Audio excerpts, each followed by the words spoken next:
হঠাৎ করে দেখছেন ঘুম ভেঙে গেল। হযরতে মালিক দিনার রাহমাতুল্লাহ আলাইহি তিনি চিন্তিত, কি স্বপ্ন দেখলাম। সাপের তাড়ায় ছুটতে ছুটতে আমি বহু দূরে চলে গেলাম। সামনে গিয়ে দেখলাম একটা বুড়ো দাঁড়িয়ে রইল। বুড়োটাকে এত বললাম কিন্তু লাঠি দিয়ে মারে না। বুড়োটা চুপটি করে দাঁড়িয়ে রইল। সাপ আমার পিছু পিছু ছুটতেই রইল। হঠাৎ করে আবার ঘুমটা ভেঙে গেল। হযরতে মালিক দিনার রাহমাতুল্লাহ আলাইহি জিজ্ঞাসা করা হলো, ও মালিক তুমি কি স্বপ্ন দেখেছো, ভালো করে বলো। হযরতে মালিক দিনার রাহমাতুল্লাহ আলাইহি বললেন, আমি গভীর রজনীতে স্বপ্ন দেখলাম একটা সাপ আমাকে তাড়া করে নিয়ে যায়। বলছে ওটা সাপ নয়, ওটাই হলো আপনার বদামূল। বদামূলটা সাপের মতো হয়ে গেছে। সামনে গিয়ে দেখছেন একটা বুড়ো লাঠি নিয়ে দাঁড়িয়ে রয়েছে। ওটা বুড়ো নয়, ওটা হলো তোমার ভালো আমল। ভালো আমলটা ওকে চোখ হয়ে গেছে, বুড়োর মতো হয়ে গেছে, আর বদামলটা সাপের মতো আকার ধারণ করেছে। হযরতে মালিক দিনার রাহমাতুল্লাহ আলাইহি দেখলেন, আরে কি স্বপ্ন দেখলাম, আমার বদামলটা পাহাড় সমান হয়ে গেল, সাপের মতো আকার ধারণ করলো, আর ভালো আমলটা বুড়োর মতো দুর্বল হয়ে গেছে, অকেজো হয়ে গেছে। তিনি এবার তওবা করতে শুরু করলেন। আবিদুন এমন তওবা করলেন, এমন কন্ডনা জারি করলেন, এমন তওবা করলেন, এমন ইবাদতে মাশগুল হয়ে গেলেন, আল্লাহ রাব্বুল আলামিন তানাকে ওলির খাতায় নামটা লিপিবদ্ধ করে দিলেন। একটু জোরে বলুন না সুবহানাল্লাহ। আমরা একটু মাপি না আমাদের বদামলটা কেমন হয়েছে, ভালো আমলটা কেমন হয়েছে। যদি বলেন হুজুর ওটা কি মাপা যায়, যদি বলেন হুজুর ওটা কি মাপা যায়, আচ্ছা বলুন তো ছোটবেলায় আমরা যে যে কাজগুলো করেছিলাম সেটা মনে আছে না নাই? মনে আছে। মানুষ যা গুনার কাজ করে সব মনে থাকে, মানুষের মনে থাকবে। তাহলে ভালো আমলটা দুর্বল হয়ে গেছে বুড়োর মতো, আর বদ আমলটা কি হয়েছে, সাপের মতো আকার ধারণ করেছে। আমরা যারা এখানে আছি, আমরা যদি নির্ণয় করি, একটু চোখটা বন্ধ করে দেখুন তো আমার ভালো আমলটা কেমন আর বদ আমলটা কেমন। তা আমরা নিজেরা নির্ণয় করতে পারবো না ভাই? একটু কথা বলেন আমার সঙ্গে। পারবো নির্ণয় করতে। আমি তো প্রায় জায়গায় বলি, একদিন তোমারি নাম মসজিদে হবে এলান, একদিন তোমারি নাম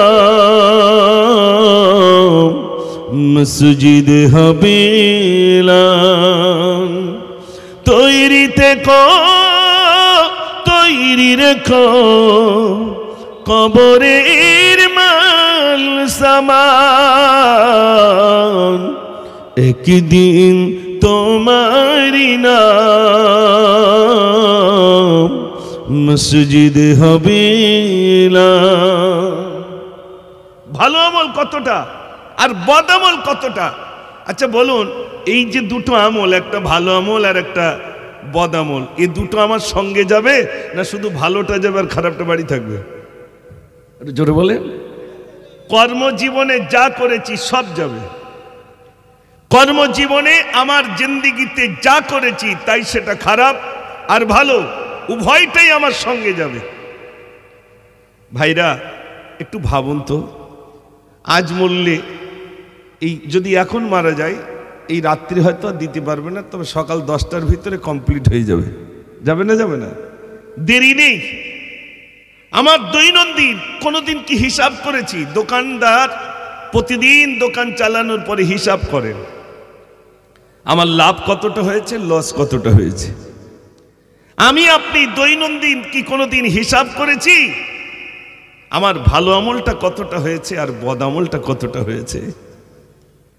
হযরত উসমান গনি রাদিয়াল্লাহু তাআলা কবরের পাশ দিয়ে যেতেন, এত কন্দন করতেন, চোখের পানিতে চোখের ধারের গোশতগুলো খসে যেত। ভাইরা আমার, তানাকে জিজ্ঞাসা করা হলো, ও উসমান তুমি এত ক্রন্দন কেন করো, এত ক্রন্দন কেন করো? হযরত ওসমান গনি রাদিয়াল্লাহু তাআলা বলে, কবরের ভয়ে আমার ক্রন্দন আসে, কবরের ভয়ে আমার চোখে পানি আসে, কবর কাউকে ছাড়বে না, ছাড়বে না। ও সোনার ভাইরা, হযরত ওমর ফারুক রাদিয়াল্লাহু তাআলা তিনিও কবরের পাশ দিয়ে গেলে অধিক ক্রন্দন করতেন, চোখের পানি ফেলতেন।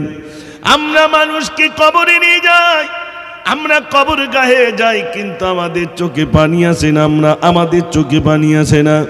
অন্যকে কবরস্থ করি কিন্তু নিজের চোখে পানি আসে না। ও সোনার ভাইরা, জানাজা নামাজে গেলে ওখান থেকে শিক্ষা পাওয়া যাবে।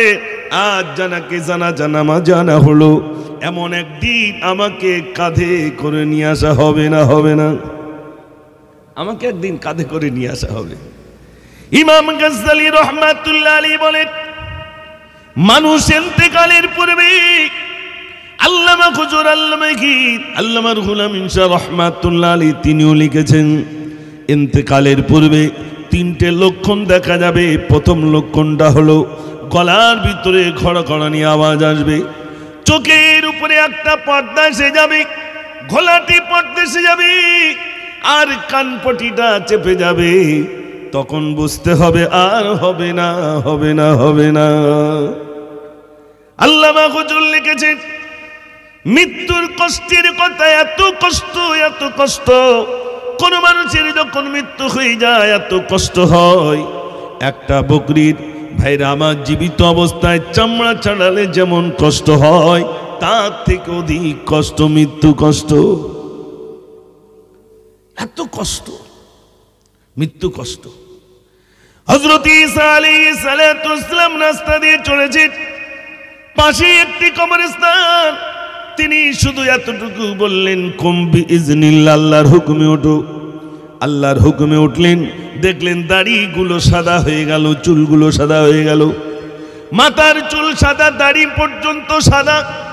মনে রাখবে, অন্যান্য নবীগণের উম্মতির দাড়ি সাদা হতো না, মাথার চুল সাদা হতো না। শুধু আমাদের নবীর ভাইরা আমার উম্মতে আমাদের দাড়ি চুল সাদা হয়, মাথার চুল সাদা হয়। ঈসা নবী জিজ্ঞাসা করলেন, ওঠো। উঠে পড়লেন, দেখলেন দাড়ির চুল সাদা, মাথার চুল সাদা।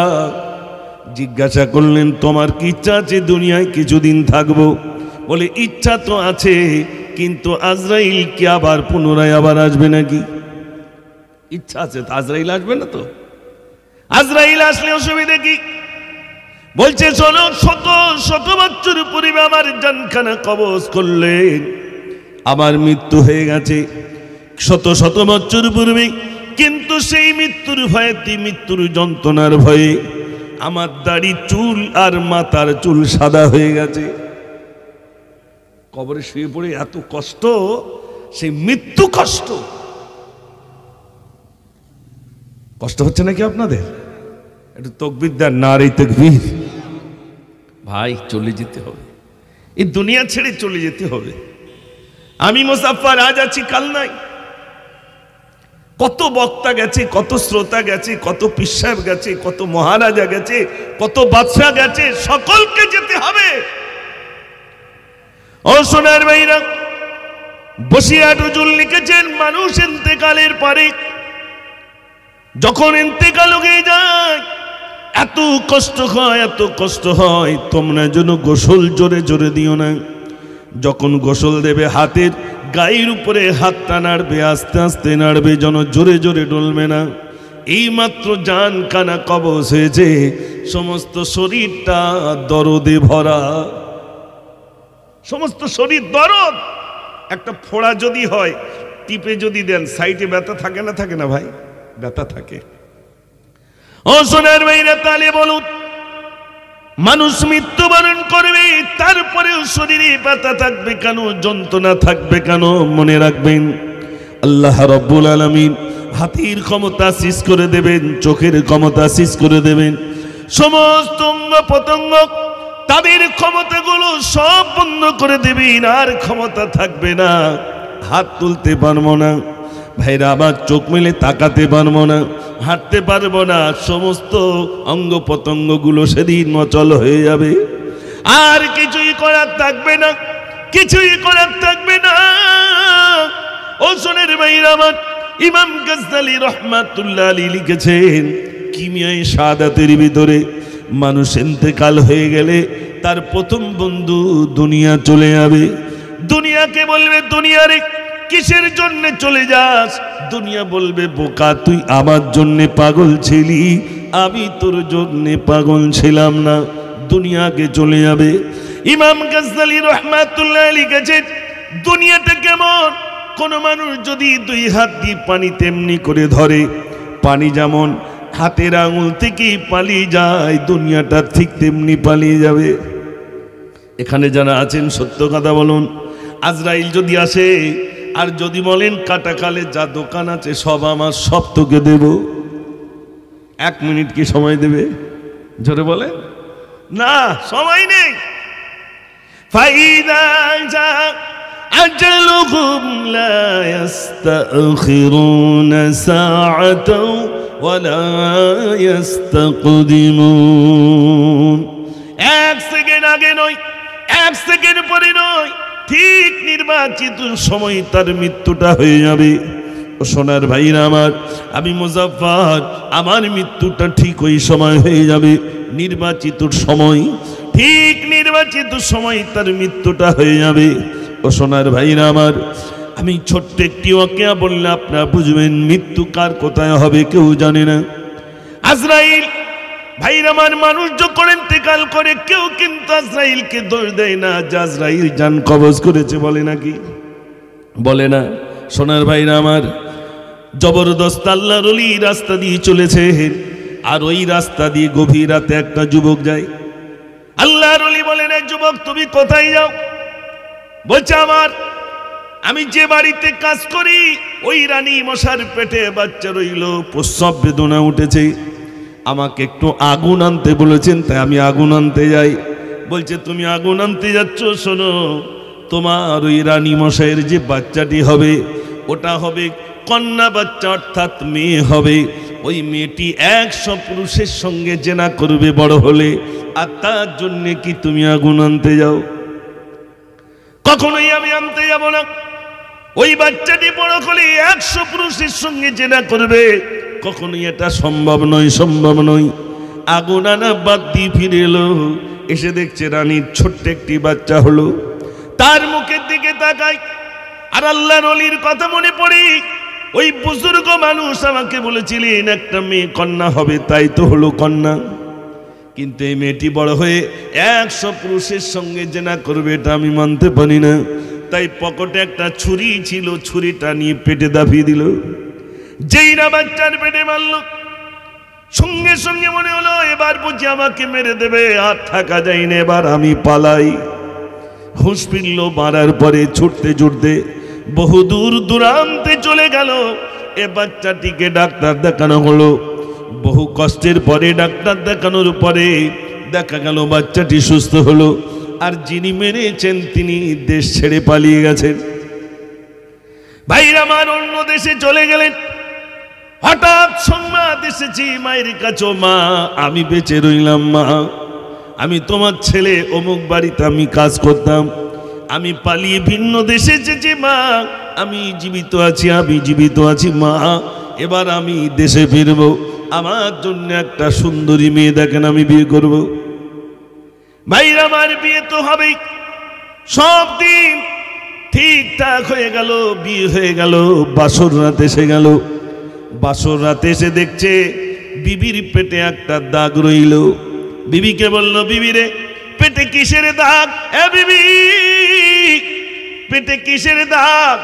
বিবি বললেন, প্রাণের স্বামী আমাদের বাড়িতে একটা চাকর ছিল, আমার মায়ের কাছে শোনা, তখন আমি শিশু ছিলাম, সে নাকি একটা ছুরি নিয়ে আমার পেটে মেরেছিল, তার দাগ আজল। সর্বনাশ, সে যারে মেরেছি ছুরি তার সঙ্গে আমার বিয়ে। এখন শুনে দেখি, শুনেছি সেই 100 পুরুষের সঙ্গে জেনা করবে, এখন শুনে দেখি যে ও 100 পুরুষের সঙ্গে জেনা করেছে কিনা। যদি বলে হ্যাঁ, ও বউ থাকবে না, চলে যাবে ভাই। আর রাখবে বলে মনে হয়? আর রাখবে না। শুনছে, এ বিবি তুমি কি 100 পুরুষের সঙ্গে জেনা করেছো? আমি অনেকদিন পরে কিন্তু আপনাদের কাটাখালি এসেছি, আলহামদুলিল্লাহ খুব ভালো লাগছে আপনাদেরকে পেয়ে। যুবকরা ওরা আমা করছে, আমি বুঝতে পারছি কিসের জন্য, সেটা হবে ইনশাল্লাহ একটু পরে। তবে হঠাৎ করে না, আমি একটু আলোচনা করে নিই, তারপরে ইনশাল্লাহ শোনাবো। একবার জোরে আওয়াজ দেন দেখি, নারে তাকবীর। কই আওয়াজ এইটা তো বলতে হবে ভাই, এই আল্লাহু আকবারটাই বলতে হবে। আমার পূর্বে হুজুরও তো বলে গেলেন, জবানে কার নাম থাকবে? জোরে বলেন আল্লাহ। এই যে রজনীগন্ধা ফুলগুলো টাঙিয়েছেন, এরাও আল্লাহ আল্লাহ বলে। এই যে গাঁদা ফুলগুলো আছে, এরাও কাকে ডাকে? আল্লাহকে ডাকে। সারা পৃথিবীর গাছগাছালি তরুলতা সবাই আল্লাহকে ডাকে। একটু জোরে বলুন না সুবহানাল্লাহ। আমি একটা গজলের ভিতর লিখেছিলাম, এই বলাম শুনবে কখন স্রষ্টার হুকুম সব, সকল সৃষ্টি তসবিহ জপে সৃষ্টি জাগর সব। এই বলাম শুনবে কখন স্রষ্টার হুকুম সব, সকল সৃষ্টি তসবিহ জপে সৃষ্টি জাগর সব। তুমি কি ভেবেছো কার ইশারায় এসেছো দুনিয়াতে? নাপাক পানিতে গড়েছে তোমায় তাগার হুকুমাতে। মানবে তরিকাত, মানবে হুকুমত, মানবে তরিকাত, শান্তি পাবে জগতে। বলো আল্লাহ, বলো আল্লাহ, বলো আল্লাহু আল্লাহ, বলো আল্লাহ, বলো আল্লাহ, বলো আল্লাহু আল্লাহ। নারে তাকবীর। শোনাবো ইনশাল্লাহ। আমি বলছিলাম সে পেটে কিসের দাগ ভাই? ছুরির দাগ, মনে আছে তো? নতুন খবরের বদল আবার কি আমাদেরকে খুঁজে পাচ্ছি না। কোথার থেকে কি শুনেছে যুবক ভাইরা, নতুন নাকি খবরের গজল লিখেছি আমি? তা লিখিনি, তবে একটা লিখেছি, সেটা সবাই জানে। আমরা যেটা সব থেকে বেশি মিস্টেক করি সেটা কথা বলুন তো ভাই, মসজিদ। সেটাকে লিখেছিলাম, আল্লাহ তোমায় আমি ভুলেছি, ভুলেছি তোমার ওই ঘর। জানি আমি মরিলে আসবে স্বজন, সবাই সেদিন হবে পর। আল্লাহ তোমায় আমি ভুলেছি, ভুলেছি তোমার ওই ঘর। আপনাদের এখানে আসলে আমার মনে পড়ে, আপনাদের এই মাদ্রাসায় তখন ওই 150 টাকা 200 টাকা আমার দিত, বুঝলেন। আর ওই গজল বলতে হতো, মানে সন্ধ্যার থেকে আসে রাত যতক্ষণ মিলাদ হবে, সব বক্তার আগে আগে একটা করে, শেষ বক্তা চলে যাবে, তারপর আমার বলবে তুমি লাগো আমরা আছি, মানে কমিটির যা দুপুরের জন্য। আমার এটা এখনো মনে আছে, সেই কাটাখালেতে এসছি, এই জন্য খুব ভালো লাগছে আলহামদুলিল্লাহ। তা আমি লিখেছিলাম, তওবা করিলে হবে কি ক্ষমা, গুনাহে ডুবেছে জীবন। তুমি যদি ক্ষমা নাহি করো, বেঁচে থাকা বিতা হবে আমার জীবন। আল্লাহ আল্লাহ আল্লাহ আল্লাহ, তওবা করিলে হবে কি ক্ষমা, গুনাহে ডুবেছে জীবন। তুমি যদি ক্ষমা নাহি করো, বেঁচে থাকা বিতা হবে আমার জীবন। ভুল পথে কেন আমি হেঁটেছি, বিপদের মুখে আমি পড়েছি। জানি আমি মরিলে আসবে স্বজন, সবাই সেদিন হবে পর। আল্লাহ তোমায় আমি ভুলেছি, ভুলেছি তোমার ওই ঘর। নারে তাকবীর। পেটে দাগ, স্বামী বললেন, হ্যাঁ বিবি, তোমার পেটে কিসের দাগ?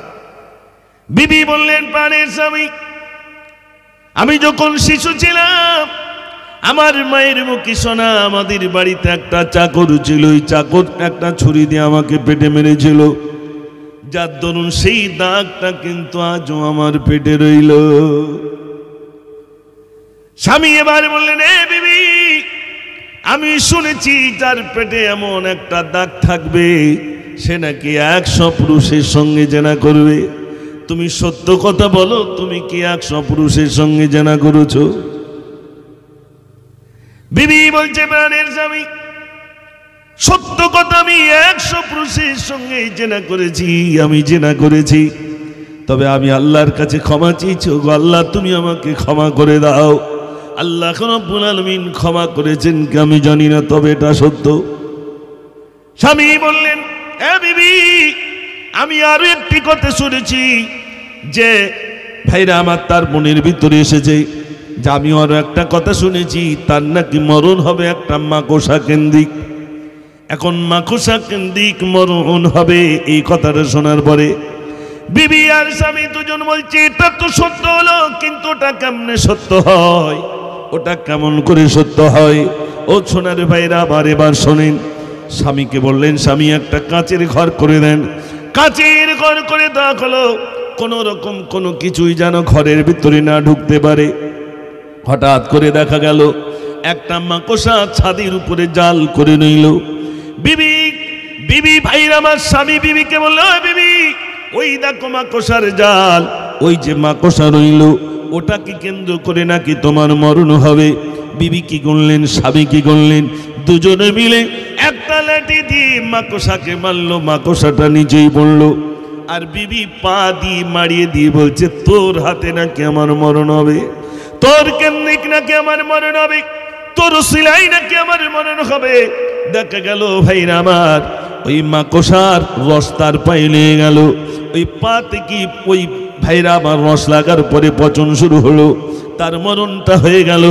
আল্লাহ রাব্বুল আলামিন বলেন, ভাইরা আমার, হযরত আজরাইল আলাইহিস সালাতু ওয়াস সালাম জান কবজ করবে, আর মুসা নবীর জান কবজ করতে গেলেন। মুসা নবীকে বললেন, মুসা, আল্লাহ রাব্বুল আলামিন আমাকে পাঠিয়েছেন জান কবজ করার জন্য।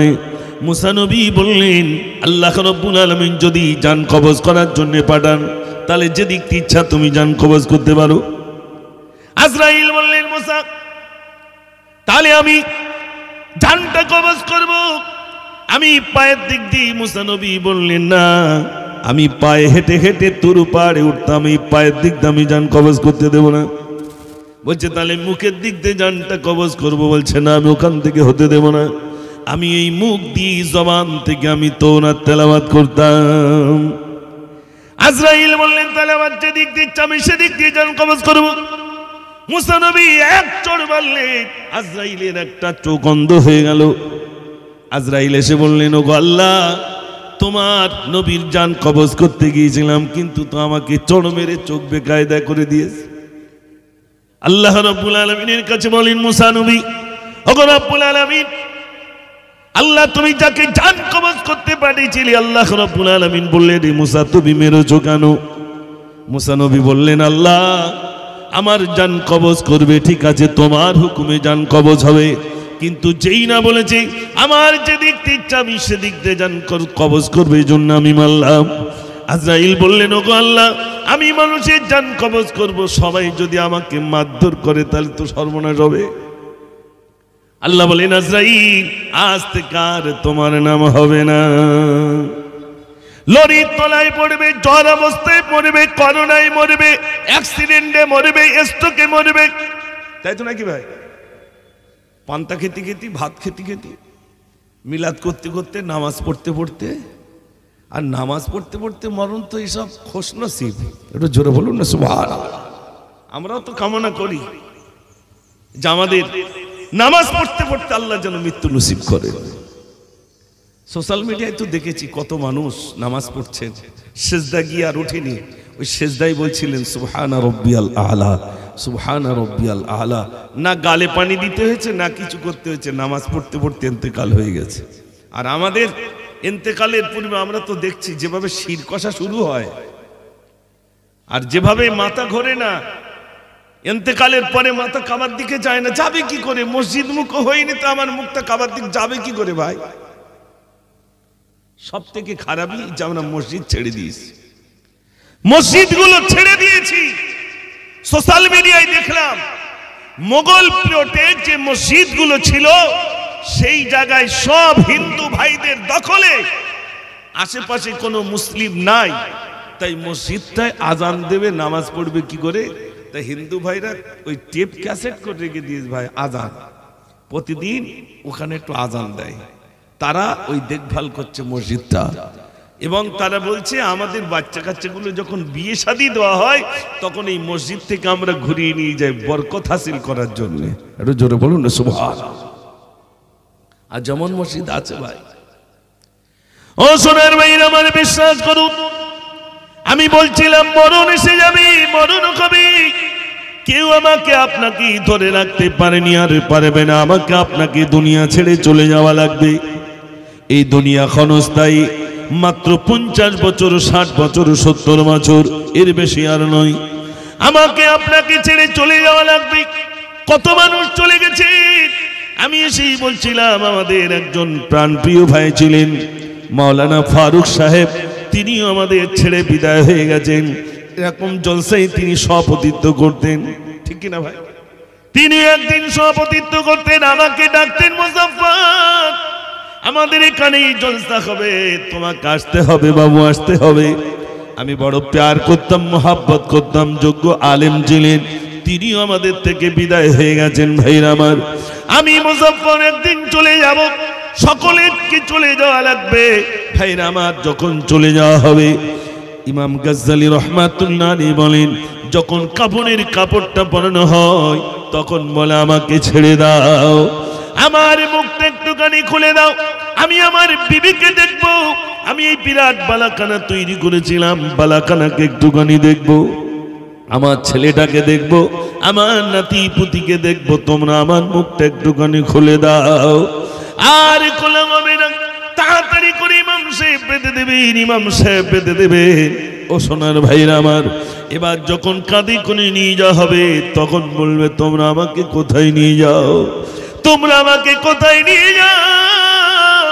সে দেখতে পাবে আমার জীবনের আমল আমি যা করেছিলাম, ওই জাহান্নামের গর্ত, আমাকে ওই দাও দাও করে আগুন জ্বলছি, ওখানে আমাকে যাওয়া লাগবে। ও সোনার ভাইরা একটুখানি শোনেন, বিশ্বনবী সাল্লাল্লাহু আলাইহি ওয়াসাল্লাম আল্লাহ মিরাজে নিয়ে গেলেন। আল্লাহ রাব্বুল আলামিন জান্নাত দেখালেন, জাহান্নাম দেখালেন, সবকিছু দেখালেন। আর এই উম্মতির জন্য আল্লাহ রাব্বুল আলামিন কি রেখে দিয়েছেন? নিয়ামত রেখে দিয়েছেন, সবগুলো আমার নবীকে দেখিয়ে দিয়েছেন। একটু জোরে বলুন না সুবহানাল্লাহ।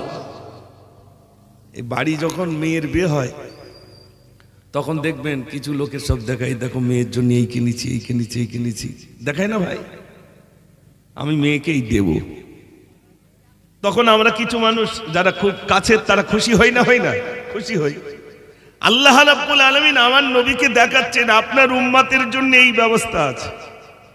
এই জান্নাতের উঁচু মাকাম, এই হুর গেলেমান, এই সুন্দর বিরাট, মানে কি বলবো, শওকাত, শান শওকাতের বিরাট অট্টালিকা, হুর গেলেমান, এই খাদ্য যা কিছু সব আপনার উম্মতির জন্য আমি রেখে দিয়েছি। একটু জোরে বলুন না সুবহানাল্লাহ।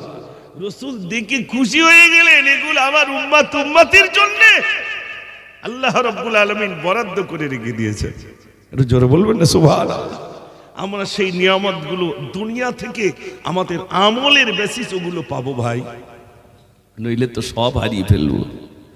ও সোনার ভাইরা আমার, ইমাম গাজ্জালি রাহমাতুল্লাহ আলাইহি লিখেছেন, মানুষ ইন্তেকালের পরে কাফনের কাপড় যখন পরানো হয়, কাফনের কাপড় পরিয়ে যখন খাটিয়ায় করে নিয়ে যাওয়া হয় তখন বলে তোমরা আমাকে কোথায় নিয়ে যাও, একাকী কোথায় নিয়ে যাও। আর যিনি মুমিন হবেন তিনি বলেন আমাকে তাড়াতাড়ি করে নিয়ে চলো, আমাকে তাড়াতাড়ি করে নিয়ে চলো। আল্লাহ রাব্বুল আলামিন আমার জন্য এই সুন্দর বালাখানা রেখে দিয়েছেন, আমার জন্য এই বিরাট ফলমূল রেখে দিয়েছেন, আমার জন্য আল্লাহ রাব্বুল আলামিন হুর গেলেমান রেখে দিয়েছেন। তারা সবাই ওই মুমিনের জন্য অপেক্ষা করবেন। একটু জোরে বলুন না সুবহানাল্লাহ। ভাইরা আমার, কবরে যখন নিয়ে যাওয়া হবে, কবরে যখন পায়ের দিকে মাথার দিকে একজন নামবে, মনে করবে এরা দুজন বুঝি আমার সঙ্গে যাবে, কিন্তু না না না, কবরে যখন শোয়ানো হয় তখন বলা হয় বিসমিল্লাহি ওয়া আলা মিল্লাতি রাসূলিল্লাহ, আল্লাহর নামে নবীর দলে উঠাইয়া দিলাম।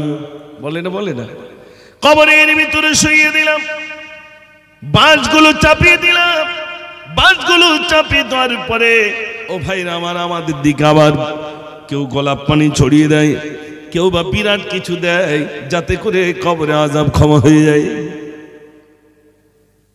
আমি মুজফ্ফর সারা জীবন নামাজ কালাম পড়িনি, গোলাপ পানি যা মার্কেটে আছে সব দিয়ে দেবো, মার কম হবে বলে মনে হয় না। গোলাপ পানি কিছু করতে পারবে না ভাই। ওটা কেন দেওয়া হয় বলেন তো? ওখানে সম্মানিত কে আসবে? ফারিস্তা আসবে। তা যে ঘরে আসবে সে, আমাদের বাড়িতে যখন কেউ আসে মেহমান, তখন আমরা পরিষ্কার ঝুষের করি না ভাই, একটু খুশবু দিই তো। সম্মানিত মেহমান আসবেন, হাদিস পাকের ভিতরে গোলাপ পানি তো একটা সামান্য সেন্ট, আর বেশি আতর দেওয়ার কথা বলা হয়েছে, তাহলে খুশবু হবে। সম্মানিত ফারিস্তা আসবেন, এসেই জিজ্ঞাসা করবেন মান রব্বুকা, তোমার রব কে? তাই সম্মানিত ফারিস্তা ওই ঘরে আসবেন বলে আমরা কি দিয়ে দিই ভাই? গোলাপ পানি, আতর, ওইগুলো দিয়ে দিই। সম্মানিত ফারিস্তা আসবেন, এসেই জিজ্ঞাসা করবেন। এটা বিশ্বাস হয় না? হয় না ভাই? অনেকে চার দোকানে বসে সারাদিন মিলাদ করছে, দেখে বাদ দাও দিন মৌলভী সাহেবের কথা, শুধু ভয় দেখায়। মরে গেলাম তো হয়ে গেল, বলে না বলে না, মরে গেলাম তো হয়ে গেল। কে বলেছে মরে গেলাম তো হয়ে গেল? এই কথাটা তো সবাই বিশ্বাস করেন, সারা পৃথিবীর মানুষ বিশ্বাস করেন। মায়ের গর্ভে ছিলাম বিশ্বাস হয়, দুনিয়ায় এসেছি বিশ্বাস হয়, মৃত্যু হবে বিশ্বাস হয়। এ সারা পৃথিবীর মানুষ এই তিনটে বিশ্বাস করেন। কিন্তু আমরা যারা ইসলাম ধর্মাবলম্বী, আমরা আর একটা বিশ্বাস করি যে আমাদেরকে আবার পুনরায় তোলা হবে। আমানতু বিল্লাহি ওয়া মালাইকাতিহি ওয়া কুতুবিহি ওয়া রুসুলিহি ওয়াল ইয়াউমিল আখিরি ওয়াল কদরি খাইরিহি ওয়া শাররিহি মিনাল্লাহি তাআলা ওয়াল বা'সি বা'দাল মাউত। এই কলমা পড়েছি না পড়িনি? তার মানে আমাদের আবার তোলা হবে, আমাদেরকে আবার জিজ্ঞাসাবাদ করা হবে। ভাইরা আমার, ইমাম গাজদালী রাহমাতুল্লাহ আলাইহি লিখেছেন, ওই কবরের ভিতরে শোয়ানোর পরে বাঁশগুলো যখন মাটিগুলো দিয়ে দেওয়া হবে, বাঁশগুলো দেওয়া হবে, মাটি দেওয়া হবে। মাটি দেওয়ার সময় বলা হয় মিনহা খলাকনাকুম, এই মাটি থেকে তোমাকে সৃষ্টি করা হয়েছিল। ওয়া ফিহা নুঈদুকুম, আবার ওই মাটিতে তোমাকে দফা করে দিলাম। তারপরে বলবেন মিনহা নুখরিজুকুম তারাতান নুখরা, আর আবার এই কবর থেকে একদিন আবার তোমাকে তোলা হবে। হবে না? হবে না? হবে। ভাইরা আমার, কবর দিয়ে বেশি দূর আসতে হবে না, 40 কদম আসতে আসতে এবার ফারিস্তা আসবেন। ফারিস্তা সেই জিজ্ঞাসা করবেন মান রব্বুকা, তোমার রব কে? একজন বলবে কান থেকে সরে যাও, বলবে তুমি কে? বলবে আমাকে কি তুমি চেনো না? বলবে না চিনি না। বলবে আমার পরিচয় অন্য কিছু নয়, আমার পরিচয়টুকু শোনো, আমি অন্য কেউ নয়, আমি হলাম তার বন্ধু নামাজ। একটু জোরে বলুন না সুবহানাল্লাহ। এখানে যত ভাইরা আছি সত্য কথা বলুন, ওই নামাজ আমাদের বন্ধু আছে, আমাদের ছেড়ে চলে গেছে। আছে, নামাজ পড়তে হবে। প্রথম বন্ধু আমার নামাজ।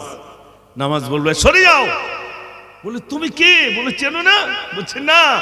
বলে শীতের সময় কম্বল মুড়ি দিয়ে শুয়ে থাকতাম, আর যখন মুয়াজ্জিন বলতেন আসসালাতু খায়রুম মিনান নাওম, ঘুম থেকে নামাজ উঠতাম, আমার গায়ের কম্বলটা ছেড়ে দিয়ে আমি ছুটে ছুটে মসজিদে গিয়ে ইমামের পিছনে বলতাম আল্লাহু আকবার, আমি অন্য কেউ নই, আমি হলাম তার বন্ধু নামাজ। একটু জোরে বলুন না সুবহানাল্লাহ।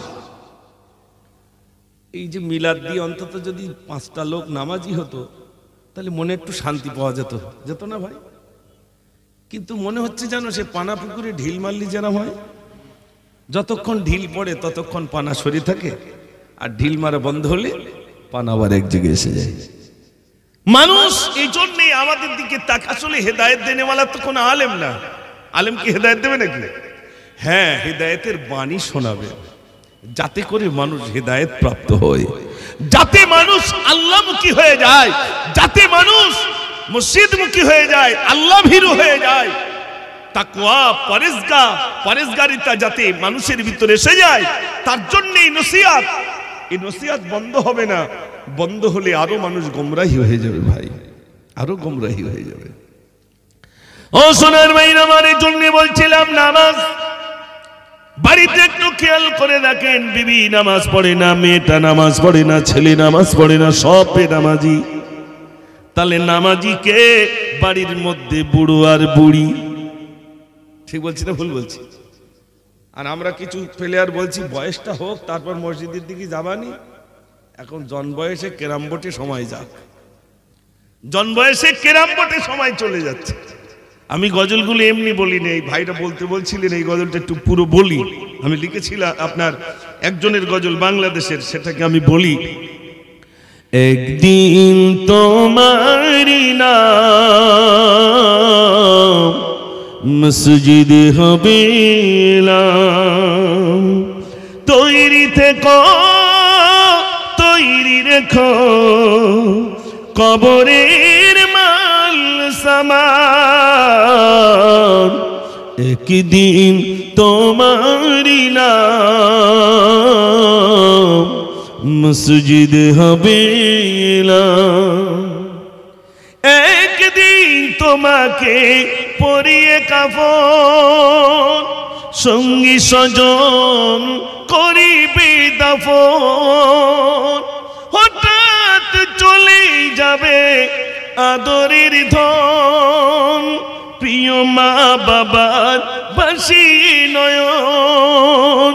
তৈরি থেকো তৈরি রেখো, সুন্নতি আমল ঈমান। একদিন তোমারি নাম মসজিদে হবে, একদিন তোমারি নাম মসজিদে হবে।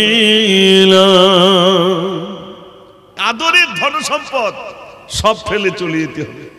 এখানে আজ যারা আছি নিয়ত করে ইনশাল্লাহ নামাজ পড়বো। আরে জোরে বলুন না ইনশাআল্লাহ।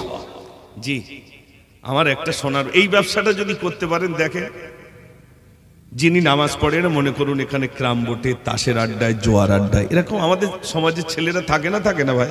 থাকে। একটু যদি তানার কাছে আপনি নসিহত করতে পারেন, ভাই চলুন না মসজিদে যাই, একটু বলে কয়ে মসজিদ পর্যন্ত নিয়ে যাবেন। যদি এই নিয়ে যেতে আপনার 1 বছর সময় লাগে, তো টার্গেট করুন ওকে যেভাবে নিয়ে যাব। মসজিদ পর্যন্ত যদি নিয়ে যেতে পারেন, আপনি কবরে চলে যাবেন। বিশ্বাস করুন, ওই যে মানুষটা নামাজি বানিয়ে গেছেন, তার দ্বারায় আর 10টা নামাজি হলো, ওই 10টার দ্বারা আর 20টা নামাজি হলো, ওই 20টার দ্বারা আর 30টা নামাজি হলো। আপনার কিচ্ছু বলতে হবে না, কবরে শুয়ে শুয়ে আপনি সওয়াব পেতে থাকবেন। জোরে বলুন না সুবহানাল্লাহ। করবেন ইনশাআল্লাহ? একটু বলুন না ইনশাআল্লাহ। এগুলো করবেন ভাই, শুধু বক্তা এসে নসিহত করবেন না। আমার নসিহত তো কোনো কাজে আসবে না ওই সময়। যদি আল্লাহ বড় দয়া হয়, তাহলে হয়তো আমার এই বক্তব্যটা যদি একমাত্র আল্লাহর নৈকট্য লাভের আশায় হয়, তাহলে আমি নাজাত পাবো। কত বক্তা ধরা খাবে তার ঠিক নাই ভাই, কত বক্তা কত আলেম ধরা খাবে। এখন প্রায় প্রায় লোক শুধু বলে, আমারও বলে, হুজুর এখন সব সিজন চলতেছে, তো সিজন। আর আমি মুজাফফর যদি মনে করি সিজন, আমার মারটা খুব কম হবে বলে মনে হয় ভাই। একদম আপনাদের তো একটু মার কম হবে। আর এই যে উঁচু জায়গায় উঠেছি, ফুল টুল দিয়ে সাজানো আছে, আবার চেয়ার, এর মার এমনি বেশি হবে ভাই। রেহাই নাই, কত আলেম ধরে খাবে তার ঠিক নাই। আমি তো সামান্য। ও সোনার ভাই আমার বিশ্বাস করুন, আমি গজল শোনাবো। এখানে যত বাইরে এসেছে, নামাজ ছাড়া কোনো মুক্তি নাই। নামাজ নামাজ নামাজ, প্রথম বন্ধ হয়ে যাবে আমার নামাজ, সেই নামাজ আমার থেকে আপনার থেকে বিদায় হয়ে গেছে। ইমামে আযম আবু হানিফা রাহমাতুল্লাহ আলাইহিকে কেন্দ্র করে এক ইহুদি তার বাবাকে জিজ্ঞাসা করছে, বাবা এই পাহাড় চূড়ে একটা বাবলা গাছ থাকতো, ওই বাবলা গাছটা দেখা যায় না কেন? তিনি বললেন, বাবা তুমি যেটা বাবলা গাছ বলো ওটা বাবলা গাছ নয়, বাবলা গাছ নয়, ওটা হলো জামানার ইমাম, ইমামে আজম আবু হানিফা। সারাটা রাত ধরে তিনি নামাজ আদায় করেন। একটু জোরে বলুন না সুবহানাল্লাহ। ও সোনার ভাইরা, এমন মানুষ রয়েছে সারা রাত ধরে আল্লাহর ভয়েতে দণ্ডায়মান হয়ে তিনি নামাজ আদায় করছেন। আর এমনও মানুষ রয়েছে আমি রাত 2:30 3টের সময় যাই, এই রাস্তা দিয়ে কেরাম বোটে বসে আছে। ঠিক বলছি না ভুল বলছি? রাত 3টের সময় এই রাস্তাতে আমি যাই, তখনও দেখতেছি কেরাম বোট চুরোচ্ছে সারা রাত। আপনারা বলবেন এ তাহলে খেয়াল রাখে নাকি? লাইট জ্বলে, দোকান খোলা থাকে না? থাকে না? থাকে। সারা রাত ধরে কেরাম বোটে বাড়ি দিচ্ছে, একবারও ভয় নেই, ভাবছে মরবো না। আর কেরাম বোটের ব্যবসা ভালোই চলছে। ওটা কি হালাল নাকি ভাই? এইবার বলবেন সর্বনাশ করেছে, এ তো গাদ দিকে আসতেছে। বলে গজল বলার লোক তো এইসব বলবে কেন? লিক সারাই না হলে হাওয়া দেবো কোন জায়গায় ভাই? রাগ করছেন নাকি আপনারা? একটু জোরে তাকবীর দেন, নারী তাকবীর। কোনটা হালাল আর কোনটা হারাম এটা একটু বেঁচে খাবো না? না জাল ফেলেছি বলে যা উঠবে সব খাবো? তাহলে ঝিনুকটা খাও, শামুকটা খাও, ও তো জালে উঠেছে। জাল ফেলেছো, যা উঠেছে সব খাও। দুনিয়ায় যা রয়েছে সব খাবো। কোনটা হালাল কোনটা হারাম এটা আমার বেঁচে খেতে হবে না ভাই? কোন ব্যবসাটা আমার জন্য হালাল, কোন ব্যবসাটা আমার জন্য হারাম, এটা আমাকে বাঁচতে হবে না? হবে না? বিহালালি পয়সা উপার্জন করছি, আপনি কি ভাবছেন কত টাকা নিয়ে যাবেন ভাই? বাদশা সেকেন্ডার নসিহত করলেন, আমার ইন্তেকালের পরে আমার হাত দুটো কাফনের কাপড় থেকে বাইরে রাখবে। সবাই বললেন হুজুর কারণ কি? যে দুনিয়ার মানুষ দেখুক আমার হাত দুটো বাইরে জন্য রাখবে।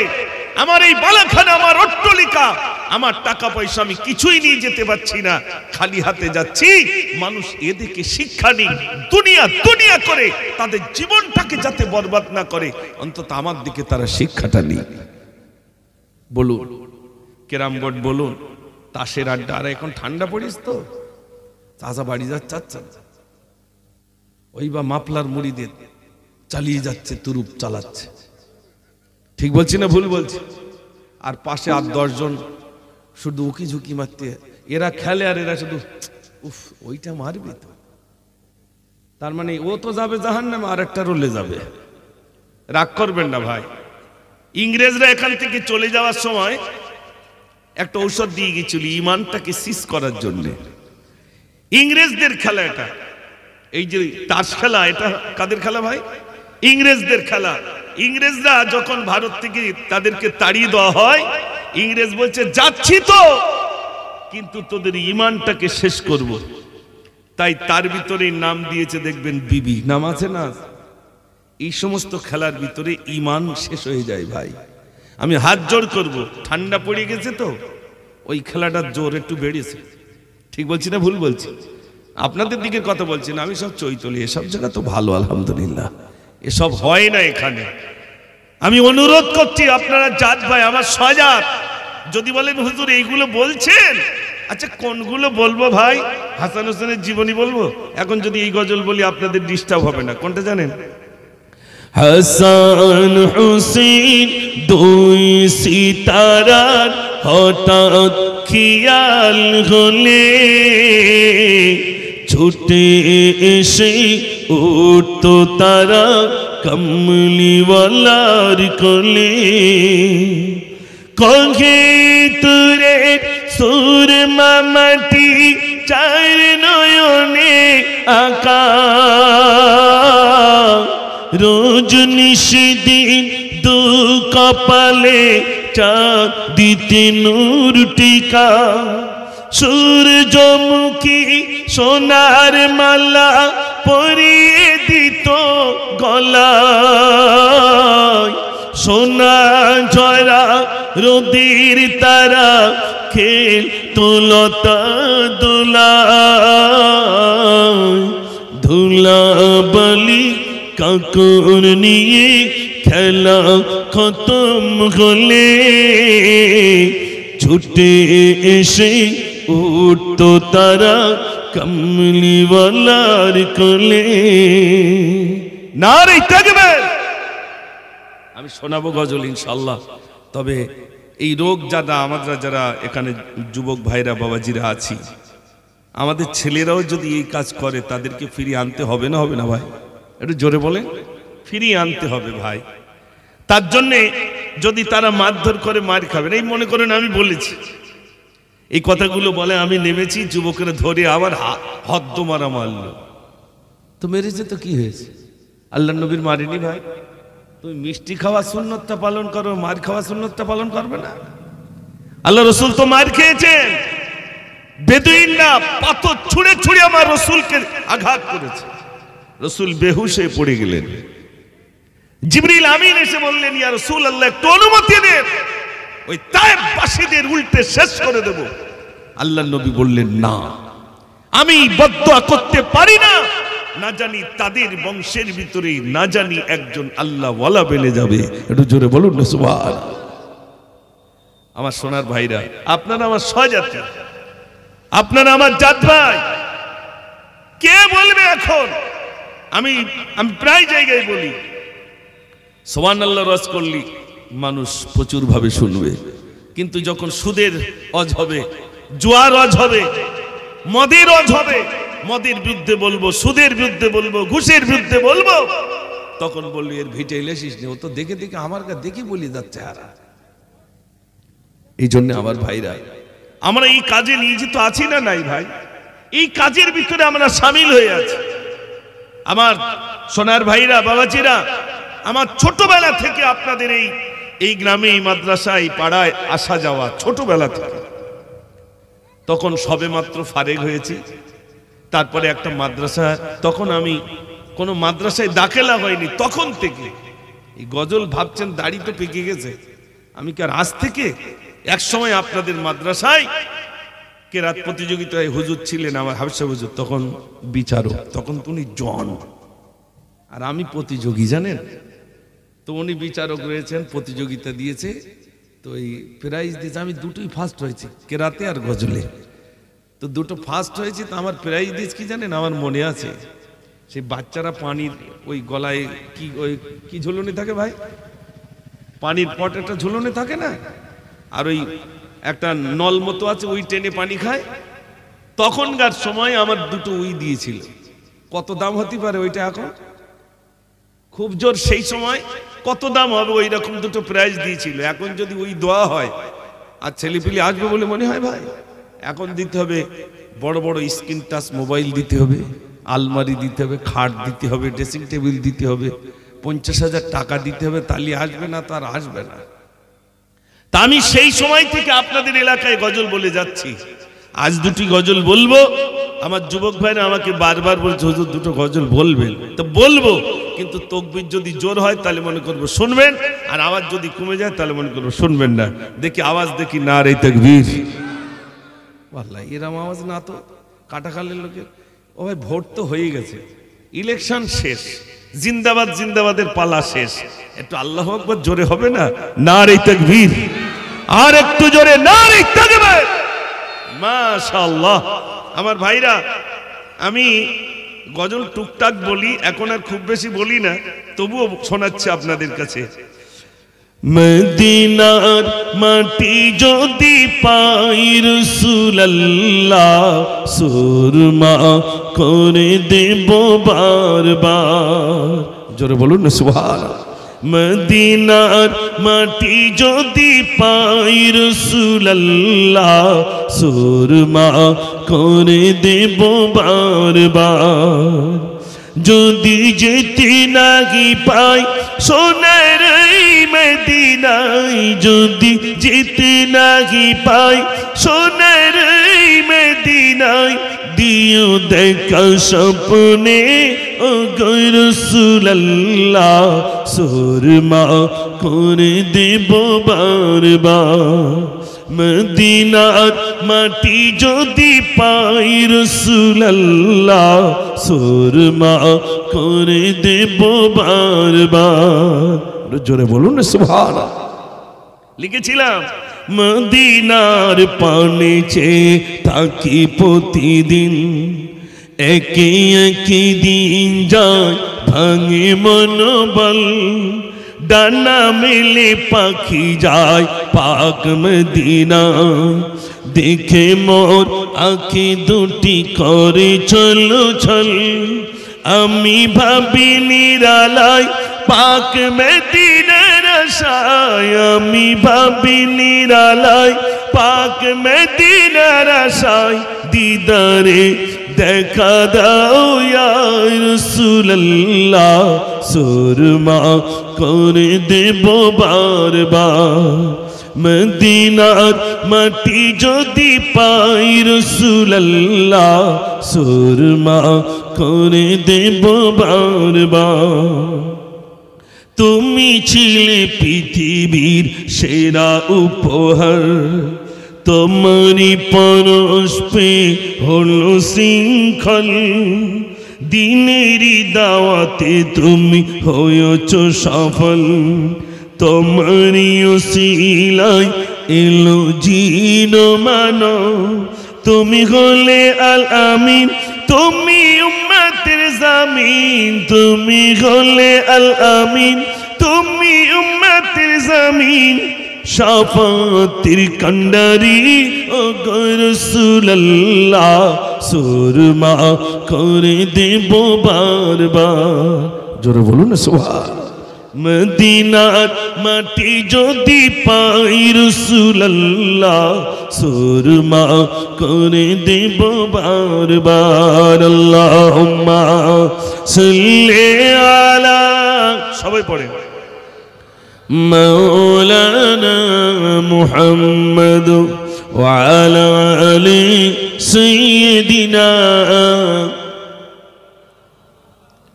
আমি শুনছিলাম প্রতি বছরই আমাদের ফুরফুরা শরীফ থেকে পীরজাদা সিরাজ সিদ্দিক হুজুর এখানে আসতেন তাই তো নাকি ভাই মাশাআল্লাহ তানার আলোচনা তারপরে আপনারা খুব মহব্বত করেন বিশেষ করে ভাই সাহেব হুজুরদের প্রচুর মহব্বত করেন এইখানে প্রতি বছর তিনি আসতেন পাশেই নাকি শুনছিলাম একটা মাজার শরীফ রয়েছে সেখানে উনি আবার আসছেন আলহামদুলিল্লাহ তো আমরা এখানে যারা সমবেত হয়েছি আমি আরেকটি গজল শোনাবো কিন্তু তার আগে একটু নিয়ত করি আমরা সবাই নামাজ পড়বো তো ইনশাআল্লাহ একটু জোরে বলুন না ইনশাআল্লাহ আর একটা করে বন্ধু তৈরি করব মরণের আগে যাওয়ার আগে একটা বন্ধু বানাবো ওই বন্ধুটা যেন নামাজি বন্ধু হয় আমার একটা এই ঘটনাটা প্রায় জায়গায় বলি আমার ইউটিউবার ভাইরা রয়েছেন আমি এই দৃষ্টান্তটা দিই শেখ সাদি রহমাতুল্লাহ আলী তিনি লিখেছেন যে নামাজ সম্পর্কে একটা দৃষ্টান্ত দিয়েছেন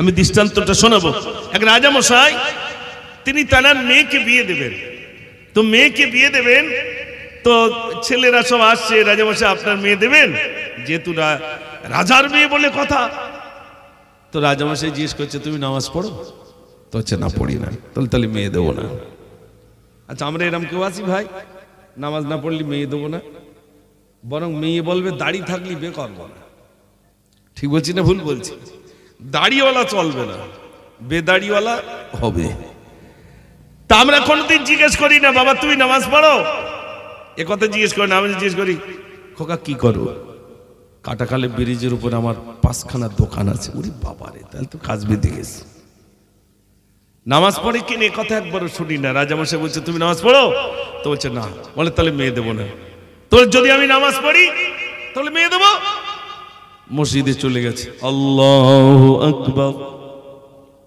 মনের মধ্যে রাজার মেয়ে বিয়ে করবো রাজার মেয়ে বিয়ে করবো এরকম হয় সব সময় ও নামাজ পড়তে গেছে কিসের জন্য ভাই রাজার মেয়ে বিয়ে করবে তাই কিন্তু মসজিদে গেছে 1 বছর 2 বছর পার হয়ে গেল রাজামশাই লোক পাঠিয়েছে যাও আমার মেয়ের সঙ্গে ওই ছেলের বিয়ে দেবো ওর ইবাদতে আমি খুশি গিয়ে বলছে রাজমশাই মেয়ে বিয়ে দেবে, চলো তুমি তো বিয়ে করবে বলে এসেছিলে মসজিদে, চলো তোমার ইবাদতে উনি খুশি। বলছে রাজা কি বলো, আমি আর বিয়ে করব না। যে কেন? বলছে নামাজের ভিতরে যে স্বাদ পেয়েছি, যে তৃপ্তি পেয়েছি, আমার আর বিয়ে করার প্রয়োজন নাই। একটু জোরে বলুন না সুবহানাল্লাহ। আমরা স্বাদ পাইনি ভাই। আমরা যদি স্বাদ পেতাম মসজিদ থেকে বার হতাম বলে মনে হয় না। ও সোনার ভাইরা আমার, ইমামে আজম আবু হানিফা রাহমাতুল্লাহ আলাইহি রাস্তা দিয়ে চলেছে। কিছু যুবক ছেলে বলছেন ওই যে মানুষটা, সেই মানুষটা দৈনন্দিন 500 রাকাত নফল নামাজ পড়েন। তিনি বললেন আমি 300 রাকাত নফল নামাজ পড়ি। মানুষ জেনে নিল 500 রাকাত নফল নামাজ পড়ে। ইমামে আজম আবু হানিফা চিন্তিত, আল্লাহর কাছে আমি কেমন করি কৈফিয়ত দেব? আল্লাহ যদি আমাকে বলেন ও ইমামে আজম তুমি 300 রাকাত নফল নামাজ পড়তে, মানুষ জেনে নিয়েছে 500 রাকাত, আল্লাহর কাছে আমি কেমন করে কৈফিয়ত দেব? সেই দিন থেকে ইমামে আজম আবু হানিফা রাহমাতুল্লাহ আলাইহি দৈনন্দিন 500 রাকাত নফল নামাজ পড়তেন। একটু জোরে বলুন না সুবহানাল্লাহ। কত রাকাত ভাই? 500 রাকাত। ভাই আমার ইমামে আজম আবু হানিফা রাহমাতুল্লাহ আলাইহি আমার রাস্তা দিয়ে আসে। কিছু যুবক বলেন ওই যে মানুষটা আসছে, ওই মানুষটা দৈনন্দিন 700 রাকাত নফল নামাজ পড়েন। ইমামে আজম বলেন না না, আমি 500 রাকাত নফল নামাজ পড়ি। মানুষ জেনে নিল 700 রাকাত। ইমামে আজম আল্লাহর কাছে কি কৈফিয়ত দেবেন? ইমামে আজম মনে চিন্তিত, হারে আমি আল্লাহর কাছে কেমন করে কৈফিয়ত দেব? মানুষ কেন এমন জানলো? ইমামে আজম আবু হানিফা রাহমাতুল্লাহ আলাইহির অন্তরের ভিতরে ভয়। আল্লাহ যদি সেদিন জিজ্ঞাসা করেন ও ইমামে আজম তুমি 500 রাকাত নফল নামাজ পড়তে, মানুষ জেনে নিয়েছে 700 রাকাত নফল নামাজ পড়ো, আমি আল্লাহর কাছে কেমন করে কৈফিয়ত দেব? সেদিন থেকে ইমামে আজম আবু হানিফা রাহমাতুল্লাহ আলাইহি দৈনন্দিন 700 রাকাত নফল নামাজ পড়তেন। একটু জোরে বলুন না সুবহানাল্লাহ। ও সোনার ভাইরা আমার, 2 রাকাত নামাজ পড়তে যেতে পারি না। আপনি একটু ভাবুন তো ভাইরা আমার, 24টা ঘন্টার ভিতরে আমাদের ইবাদতের জন্য কত মিনিট একটুখানি হিসাব করুন। ফজরের 2 রাকাত 4 রাকাত নামাজ যদি পড়েন তাহলে কত মিনিট লাগতে পারে? কত মিনিট? খুব জোর 10 মিনিট, নাই 15 মিনিট ধরলাম। তারপর জোহরের নামাজে ধরলাম আধা ঘন্টা, তাহলে কত গেল ভাই? 45 মিনিট, তাই তো নাকি? 45 মিনিট। আসরের নামাজ 15 মিনিট, তাহলে কতক্ষণ হলো? 1 ঘন্টা হলো তো? 1 ঘন্টা হলো। এবার মাগরিবে 15 মিনিট আর এশায় মনে করুন আধা ঘন্টা, তাহলে কতক্ষণ হলো? সারা দিনের ভিতরে 2 ঘন্টা আল্লাহর জন্য দিতে পারবো না ভাই? একবার নেতা নেত্রী যদি ডাকে, তা শহীদ মিনারে আর ধর্মতলায় কত মিনিট সময় দেই ভাই? শুধু একটু বিরানি দেবে তাই। আর রাস্তায় কি সর্বনাশী পতাকা উড়ুই, ইয়া করেঙ্গা ত্যাগ করেঙ্গা, বলে না? তুমি যে নেতা নেত্রীর পিছনে যে সময়টা দিচ্ছ, তুমি একবার ভাবো, আমি একবার ভাবি, ওই সময়ের ভিতর দিয়ে কিঞ্চিত সময় যদি আমার রবের জন্য আমি দিতাম, আমার রব আমার প্রতি খুশি হয়ে যেতেন। জোরে বলুন না সুবহানাল্লাহ। যে আমার আল্লাহ, তার জন্য কোথায় সময় দিয়েছি ভাই? ও সোনার ভাই আমার, বিশ্বাস করুন, আল্লাহ রাব্বুল আলামিন বলে বান্দা আমাকে ডাক, আমাকে একবার ডাক, আমি আল্লাহ সাড়া দিয়ে দেব। গভীর রাতে বান্দা যদি তাহাজ্জুদের নামাজ, নিজের গুনার জন্য তাহাজ্জুদের নামাজ পড়ে, সেজদায় গিয়ে যদি কাঁদে, আল্লাহ রাব্বুল আলামিন বলেন বান্দা মাথা তোল, আমি আল্লাহ সহ্য করতে পারি না, আমার বান্দার কুমতুম সহ্য করতে পারি না। ও সোনার ভাইরা আমার, আল্লাহ রাব্বুল আলামিন বান্দাকে বান্দিকে ক্ষমা করবেন তাহাজ্জুদের নামাজে যদি আমার আল্লাহর কাছে নিজের গুনার জন্য যদি কাঁদে আর বলে আল্লাহ তুমি আমাকে ক্ষমা করে দাও, গুনাহ করে করে জীবনটাকে বরবাদ করে ফেললাম আল্লাহ, আল্লাহর কাছে যদি নিজের গুনার জন্য কাঁদেন, আর দুনিয়ার কেউ জানে না আল্লাহ এমন গুনাহ করেছি, দুনিয়ার কেউ জানে না, আল্লাহ রাব্বুল আলামিন বলেন বান্দা আমি তোকে ক্ষমা করে দেব, বান্দা ক্ষমা করে দেব, নিরাশ হোস না। লা তাকনাতু মির রাহমাতিল্লাহ। বান্দা নিরাশ হোস না চা, আমি আল্লাহ তোর দোয়া মঞ্জুর করে নেব, কবুল করে নেব। একটু জোরে বলুন না সুবহানাল্লাহ। ও সোনার ভাইরা আমার, আল্লাহর কাছে চাইবে। আমরা যে গুনাহগুলো করছি ভাইরা আমার, জোয়ার আড্ডায়, টিকিটের আড্ডায়, তাসের আড্ডায়, আমরা মনে করছি আমার আল্লাহ কেউ দেখতে পাচ্ছে না, আমার আল্লাহ দেখতে পাচ্ছে না। আমার আল্লাহ বলেন, বান্দারে কত দূরে রয়েছি তুই কি জানিস বান্দা? আমি কত দূরে রইলাম, আমি বেশি দূরে নয়, আমি হলাম নাহনু আকরাবু ইলাইহি মিন হাবলিল ওয়ারিদ। আল্লাহ রাব্বুল আলামিন বলে, বান্দারে কত দূরে রইলাম, তোর ঘাড়ের ভিতরে, ঘাড়ের এখানে যে মোটা শীতটা রইল, ওই ঘাড়ের যে শীতটা রইল, আমি আল্লাহ তার থেকে নিকটবর্তী রইলাম। এখন বলুন আল্লাহ দেখছেন না? দেখছেন না? ও সোনার ভাইরা, আল্লাহ রাব্বুল আলামিন তারপরে আমাদের জন্য আরো দুজন ফেরেশতা রেখে দিয়েছেন। দুজন ফেরেশতা হলেন কিরামান কাতিবিনা ইয়ালামুনা মা তাফআলুন। দুজন লেখক আছে না নাই? সারা দিন কি হচ্ছে না হচ্ছে সব লিখে, সব লেখা চলছে, রেহাই নাই, ফাঁকি দিতে পারবেন না। আল্লাহ রাব্বুল আলামিন কিয়ামতের দিনে বলবে, রে বান্দা তুই কি নামাজ পড়তিস? বান্দা বলবে, আল্লাহ আমি নামাজ পড়তাম, আমি নামাজ পড়তাম। আল্লাহ তখন বলবেন, ওয়াসজুদুলি, কই সেজদা কর দেখি। বান্দা তখন সেজদা করতে পারবে না, মাজা কাটকাট হয়ে যাবে। এখানে আমরা যারা আছি, কিয়ামতের দিন আল্লাহ রাব্বুল আলামিন বলবেন, আমার নামাজি বান্দারা তোমরা এক কাতারে চলে যাও, আর বেনামাজি যারা তোমরা আর এক কাতারে যাও। নামাজির কাতার আলাদা, নামাজ যারা পড়ে তাদের কাতার আলাদা, বেনামাজিদের কাতার আলাদা। বেনামাজিদের কাতার আলাদা, নামাজিদের কাতার আলাদা। সেদিন আল্লাহর সামনে কি করে দাঁড়াবো ভাই? ও সোনার ভাইরা আমার, আজ থেকে প্রতিজ্ঞা করুন, এই মিলাদ থেকে প্রতিজ্ঞা করুন, আমার জীবন থেকে আর আমি একটা রাকাত নামাজ ছাড়বো না, নামাজ আমি ছাড়বো না। যদি প্রতিজ্ঞা করতে পারেন, বিশ্বাস করুন আল্লাহ রাব্বুল আলামিন ওই বান্দাকে ক্ষমা করবেন। ভাইরা আমার, মাথা নিচু করুন আল্লাহর কাছে, ভাইরা আমার কুঞ্জল করুন, নিজের গুনার জন্য কাঁদুন। মনে রাখবেন, এক ওয়াক্ত নামাজ যদি কোনো মানুষ ইচ্ছাকৃত ছেড়ে দেয়, এক ওয়াক্ত নামাজ যদি কোনো মানুষ ইচ্ছাকৃত ছেড়ে দেয়, ৮০ হোক বা জাহান্নামে পড়তে হবে। ১ হোক বা সমান ২,৮৮,০০,০০০ বছর, ১ হোক বা, তাহলে হিসাব করুন ৮০ হোক বা জাহান্নামে পড়তে হবে।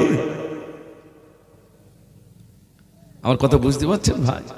ও ভাই, রেহাই নাই। ছেলেটাকে একটু কাছে ডাকুন আর বলুন, বাবা তুমি বেনামাজি হয়ে থেকো না বাবা। মেয়েটাকে ডাকুন, মেয়েকে বলুন, ও মা তুমি আমার মা, তুমি আমার কলিজার টুকুর মেয়ে, তুমি আমার মা, তুমিও নামাজি হয়ে যাও। ছেলেটাকে ডাকুন, ছেলেকে বলুন, বাবা তুমি নামাজি হয়ে যাও। বিবিকে বলুন, বিবি তুমি নামাজি হয়ে যাও। আমি বেঁচে থাকতে থাকতে তোমাদের নামাজি করে যাব। আমার ইন্তেকালের পরে আমি যেন দেখতে পাই তোমরা দুনিয়ায় নামাজ পড়ছো। ওই নামাজের পরে দুটো হাত তুলে আমার জন্য একটু কাঁদবে, সূরা ফাতিহা শরীফ পড়বে, সূরা ইখলাস পড়বে, আমার জন্য একটু তোমরা দোয়া খায়ের করবে। আমার মা ও আমার কলিজার টুকরা সন্তান, তুমি যদি দুনিয়ায় নামাজ পড়ো আমি কবরে একটু শান্তি পাবো, আর তুমি যদি জোয়া খেলো, তাস খেলো, টিকিট খেলো, আমার কবরে আযাব হবে। বাবা তুমি আমার সন্তান, বাবা তুমি দুনিয়ায় নামাজ পড়ো, যদি তোমার ভালো কাজের দিক থেকে বেশি হয়, তুমি যত ভালো কাজ করবে আমি বাপ তত কবরে শুয়ে শুয়ে সওয়াব পেতে থাকবো। একটু জোরে বলুন না সুবহানাল্লাহ। একটু দরুদ শরীফ, আল্লাহুম্মা সাল্লি আলা। আমি 10টায় নামবো, 10টায় নেমেই আমি যাচ্ছি। আচ্ছা আচ্ছা। وعلى آل سيدنا مولانا محمد اللهم صل على সবাই পড়ে مولانا محمد وعلى آل سيدنا সাল্লাল্লাহু আলাইহি সাল্লাম। আমি যদিও অনেক দিন পরে আপনাদের এই জলসা আমি প্রথম এসেছি, আমার পরই আসছেন আমার প্রাণপ্রিয় ভাই হযরত মাওলানা সিবগাতুল্লাহ সাহাব, তিনি আমার পরই আসবেন ইনশাআল্লাহ। আমি আপনাদের কাছে অনুরোধ করব ভাই, জলসা প্রতিদিন হচ্ছে, মাইকের আওয়াজ পাওয়া যাচ্ছে, যাচ্ছে না ভাই? যাচ্ছে আলহামদুলিল্লাহ, জলসার ঘাটতি নেই, প্রতিনিয়ত হচ্ছে। এই মনে করুন এই জলসাটা দিতে আনুমানিক প্রায় 50-60 হাজার টাকা হোক আর 40,000 হোক, একটা খরচা হচ্ছে না, হচ্ছে না ভাই? খরচা হচ্ছে। সে টাকা আপনারাই দিয়েছেন, সে 20 টাকা হোক, 10 টাকা হোক, 100 টাকা হোক, আপনার দিয়েই সুন্দর জলসা করেছেন। টাকা কম দিলে আবার যুবকরা রেগে যায়, চাচার কাছে গেছি চাচা কম দিয়েছে, রাগে না? ডাকে না? রাগে। তাহলে যুবকরা আপনাদের কাছে এই বিরাট অর্থ আলহামদুলিল্লাহ কালেকশন করে তারপরে জলসা দিয়েছেন। যদি এটাই মনে করি শুধু জলসা দিয়েই কবরে চলে যাব, নামাজ কালাম পড়ার দরকার নেই, তাহলে মোটামুটি মনে রাখবেন মানুষ মরে যাওয়ার পরে কিন্তু কবরের লাশ আগে যায় না। কে যায় ভাই? বাঁশ আগে যায়। বাঁশ আগে, ওখানে সব লাইন দেওয়া থাকে, সাজানি থাকে। বাঁশ বলে আমি যাচ্ছি তুমি এসো, বাঁশ বলে আমি যাচ্ছি তুমি এসো, ব্যবস্থা ওই জায়গায় হবে। সে মারির কেউ আওয়াজ শুনতে পাবে না ভাই। মাঝে মাঝে থানায় চেরাই মার দেয়, আওয়াজ বলো কেউ শুনতে পায় না। শুনতে পায়? কেউ শুনতে পাবে না। পুলিশ এমন ধোলাই দেবে থানার কেউ শুনতে পাবে না, দরজা জানলা আটকে। যে ঘরে যাব ওই ঘরের কোনো জানালা থাকবে না, কোনো লাইট থাকবে না, অন্ধকার কবরে আমাকে রেখে আসা হবে। একটু ভাবুন, হযরত ওমর ফারুক রাদিয়াল্লাহু তাআলা যিনি জান্নাতের টিকিট পেয়ে গেছেন, তিনি পর্যন্ত কাঁদছেন আর বলছেন, আল্লাহ আমাকে যদি মানুষ না বানিয়ে আমাকে যদি ওই পায়খানার পোকা বানাতে, তাহলে আমার আর হিসাব দিতে হতো না। চিন্তা করেন, আমার হিসাব দিতে হতো না, রেহাই নাই, হিসাব তো লাগবেই। পুঙ্খানু হিসাব কে করবেন? একটু জোরে বলেন, আল্লাহ। যাররা যাররা ফামান ইয়ামাল মিসকালা যাররাতিন খায়রান ইয়ারা ওয়া মান ইয়ামাল মিসকালা যাররাতিন শাররান ইয়ারা। যাররা পরিমাণ, যাররা বলতে একটা শস্যের দানাকে যদি 70 ভাগ করা হয়, শস্যের দানা কত বড়?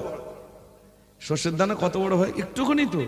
ওইটাকে যদি 70 ভাগ করা হয়, তার 1 ভাগ কতটুকু? ওই যাররা। এতটুকু ভালো কাজ করলে সেটাও তুলে ধরা হবে, আর প্রত্যেকের কিয়ামতের দিন প্রত্যেকের গলায় কিতাব ঝুলিয়ে দেওয়া হবে। ওই কি কিতাব? আমার জীবনে যা ঘটেছিল ওই কিতাবটা আমার এখানে ঝুলিয়ে দেওয়া হবে, মানে মেমোরি। এই যে মোবাইলে সব ইন্টারনেটে যাচ্ছে না ভাই, আচ্ছা ইন্টারনেটের থেকে ডিলিট করা যায়? এই আপনি ইউটিউব থেকে যিনি ছাড়ছেন তিনি ডিলিট করতে পারবেন, আপনাকেও ডিলিট করে দিতে পারবেন? পারবেন না, ডিলিট করা যায় না। যেটা চলে যায় আর যদি শেয়ার করে দেয় ও আর ডিলিট হয় না। তো ইন্টারনেটে যেমন আপনি দিয়ে দিচ্ছেন, সারা ওয়ার্ল্ডের মানুষ দেখতে পাচ্ছে। এটা যদি দুনিয়ার মানুষ তৈরি করতে পারে, আমি বসে আছি আর এতগুলো ইউটিউবার ভাইরা এই ক্যামেরা বন্দি করছেন, মানে আমার সবগুলো রেকর্ড হচ্ছে, হচ্ছে না? হচ্ছে না? এই দুনিয়ার সিস্টেমে যদি আমারটা রেকর্ড হয়, তাহলে আমার আল্লাহ তিনি রেকর্ড করছেন না? করছেন না? আমি বলি, এই কলকাতার দিক দিয়ে যখন যাবেন দেখবেন রাস্তায় সব ক্যামেরা বসানো আছে না ভাই? আচ্ছা বলুন তো, ক্যামেরার দিক দিয়ে খুব জোরে যায় না আস্তে যায়? কেন বলুন তো? জানে কেস দেবে, তাই ক্যামেরার সামনে আস্তে আস্তে যায়। ক্যামেরাকে ভয় করে, এই ক্যামেরা বসানো আছে আস্তে যা, না তো বলে 1000 টাকার কেস। আর তুই যখন টিকিট কাউন্টারে যাচ্ছ, তুমি মনে করছো ওখানে ক্যামেরা নি নাকি? ওখানে এক খামসা কিনে এনে শুধু গুনতেছো, লাখখানি বাদলি, ব্যাস আমার আর কে পায়? কত মানুষ তো পেয়েছে কোটি কোটি, তারা সেই যা ছিল তাই না আলাদা, বিরাট কিছু হয়েছে ভাই। সে যা ছিল তাই, পরিবর্তন কি ক্ষণিকের জন্য একটু পায়খানা নাড়ানাড়ি করিস, ও ছাড়া অন্য কিছু নয়। এই জন্য আমার ভাইরা, আমি সংক্ষেপ করবো, আমার পরই ভাই আসছেন ইনশাল্লাহ। আমি আসলে আমাদের তো আবার একটা লে পোষায় না, অনেকে বলে হুজুরকে দুটো তিনটে করে লিতে হয়, আসলে আমরা নেই না ভাই। আল্লাহ যখন ছোটাবে তখন ছুটতে হবে, আপনি বসে থাকতে পারবেন না, বসে থাকতে পারবেন? আল্লাহ যখন ছোটাবে তখন ছুটতে হবে। এই জন্যে আমার এখান থেকে আমাদের গ্রামে খুব গরিব মানুষ, সে বেচারি এই দুপুরবেলা কলমাখানি দিয়েছে না, রাত্রে জলসা। আমি যদি এখানে আসতাম না, তা আমার ভাই, আমার পরে যিনি আসছেন, খুব বড় মাপের আলেম জনাব হযরত মাওলানা সিবগাতুল্লাহ সাহেব, খুব সুন্দর আলোচনা রাখেন আলহামদুলিল্লাহ। তিনি আমাদের এদিকে মনে হয় খুব নতুন, খুব বেশি আসেন না, কিন্তু বাইরে বাইরে প্রচুর পরিমাণ তিনি যান, এবং তিনি একজন সরকারি স্কুল মাস্টার আলহামদুলিল্লাহ, ভালো যোগ্যতা সম্পন্ন আলেম। তিনি আপনাদের কাছে আসবেন, আলোচনা রাখবেন। আমি আপনাদের কাছে বলছিলাম যে আমাদের এই গ্রামের গরিব মানুষ, তো কলমাখানি আমার এই ভাইয়ের টাইমটায় আমি উঠেছি, না তো আমার আশা হতো না। তা আমার ভাই আমাকে এই টাইমটা দিয়েছিলেন বলে আসতে পেরেছি। আমি ভাইয়ের কাছে কৃতজ্ঞ যে আজকে অন্তত আমার এলাকায় আমি দুটি কথা বলার সুযোগ পেয়েছি। আমার কথায় আপনার কি ব্যথা পেয়েছেন? আমার জন্য দোয়া করবেন। সভাপতি সাহেব কোথায় গেল? একটু দরুদ শরীফ পড়েন, আল্লাহুম্মা সাল্লি আলা মাওলানা মুহাম্মদ ওয়া আলা আলি সাইয়্যিদিনা। কই ভাই কই? আমি অনেক আগে লিখেছিলাম, গজলটা ছিল, ওই নীল আকাশের তারা যেমন গোনা কোনদিন যাবে না, ওই নীল দরিয়ার পানি যেমন মাপা কোনদিন যাবে না, গৌসুল আজমির শক্তি সীমানা খুঁজে পাবে না।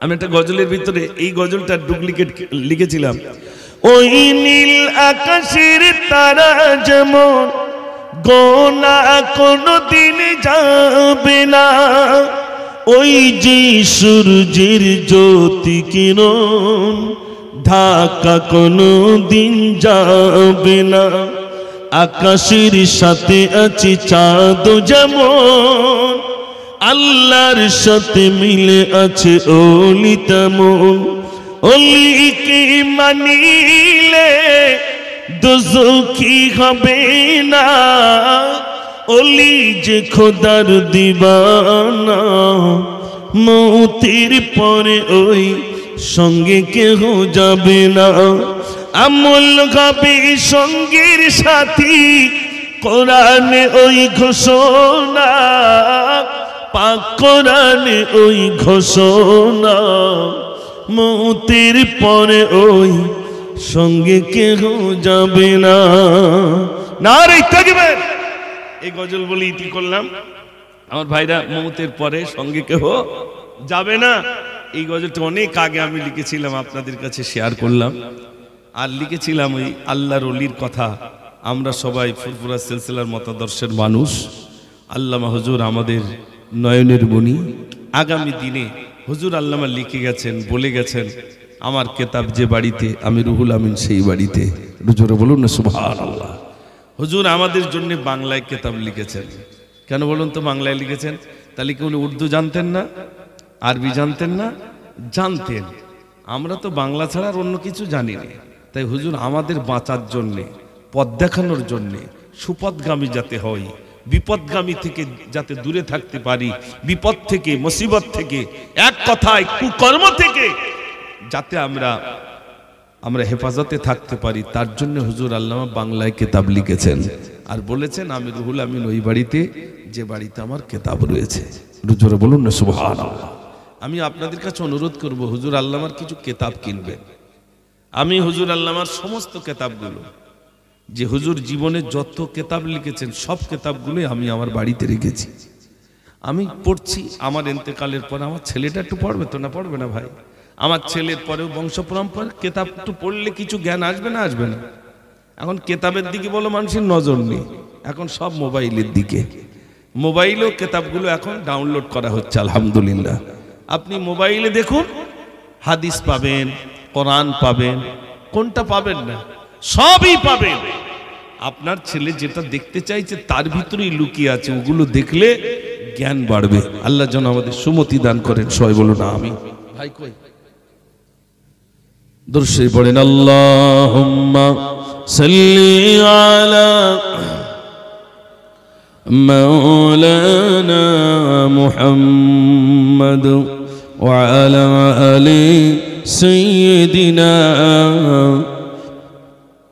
কই ডেকে দাও, আমি 10টার বেশি থাকতে পারবো না, তোমরা নিয়ে আসো না কেন? কমিটির ছেলেরা কই? তাহলে আমি লেবে চলে যাচ্ছি, আর কি করবো? কেউ যদি না থাকে, সভাপতি কোথায় গেল?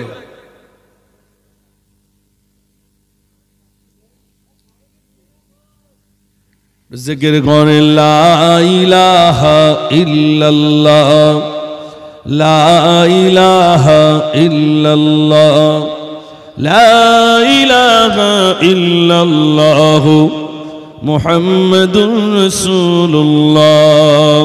হাসবি রব্বি জাল্লাল্লাহ, মা ফি কলবি গায়রুল্লাহ, নূর মুহাম্মদ সাল্লাল্লাহ, হক লা ইলাহা ইল্লাল্লাহ, লা ইলাহা ইল্লাল্লাহ, লা ইলাহা ইল্লাল্লাহ মুহাম্মাদুর রাসূলুল্লাহ। আল্লাহুম্মা সাল্লি আলা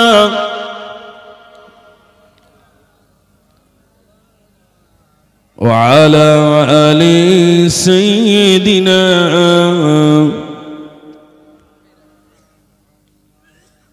मेरी आँखों के पुतली में जलवा मोहम्मद का, मेरे दिल में आईना में नक्शा मोहम्मद का।